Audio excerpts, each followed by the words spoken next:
দুধ এমন একটি তরল খাবার যেটা একাই একবেলা খাবারের সমতুল্য হয়ে থাকে। দুধ এতটাই পুষ্টিসম্পন্ন খাবার যে সেটা অমৃতের থেকেও কম কিছু নয়। রোগ প্রতিরোধ ক্ষমতা বাড়ানো থেকে শুরু করে হাড়ের ক্ষয়রোধ করা পর্যন্ত এমন হাজারো সমস্যার নিশ্চিত সমাধান লুকিয়ে রয়েছে দুধে। ওজন কমাবার, দুর্বল হাড়, পেটের যাবতীয় সমস্যা ও নিদ্রাহীনতা দূর করার পাশাপাশি ত্বক ও চুলের উপকার এবং যৌনশক্তি বৃদ্ধিতে অবিশ্বাস্য কার্যকর এই দুধ। একটি নির্দিষ্ট সময় পর্যন্ত আমাদের শরীরে হাড়ে ক্যালসিয়াম জমা হয়, এরপর আর জমা হয় না, পর্যায়ক্রমে কমতে থাকে। ফলে যারা নিয়মিত দুধ পান করেন দীর্ঘদিন পর্যন্ত তাদের হাড় ভালো থাকে। বন্ধুরা, ভালো জিনিস খাওয়ারও কিছু নিয়ম রয়েছে। যদি আপনি সেই ভালো জিনিসও নিয়ম না মেনে খান তাহলে স্বাস্থ্যের জন্য উপকার হওয়ার পরিবর্তে ক্ষতি হবার সম্ভাবনাই বেশি রয়েছে। তাই দুধ কখন, কিভাবে, কতটুকু পান করবেন সে বিষয়ে জানা খুবই জরুরি।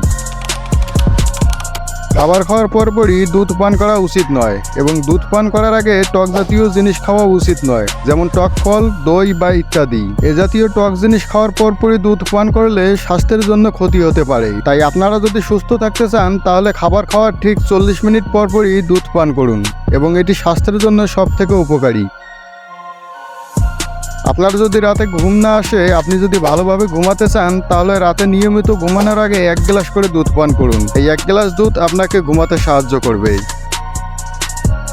বাসি দুধ পান করা থেকে এড়িয়ে চলুন, কারণ বাসি দুধের থেকে টাটকা দুধের গুণগত মান অনেক বেশি হয়। এছাড়া বাসি দুধ শরীরে নানান রকমের সমস্যা তৈরি করে। তাই সবসময় টাটকা এবং ভালো করে ফুটিয়ে তারপর দুধ পান করুন।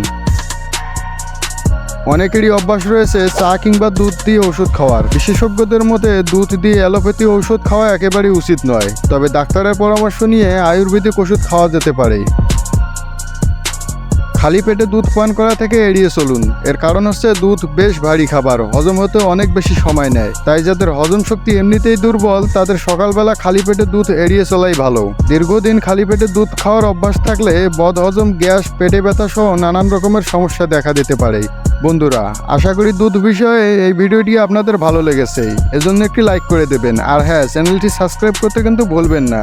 আজ এ পর্যন্তই, দেখা হবে আগামী কোনো ভিডিওতে। ভালো থাকবেন, সুস্থ থাকবেন, খোদা হাফেজ।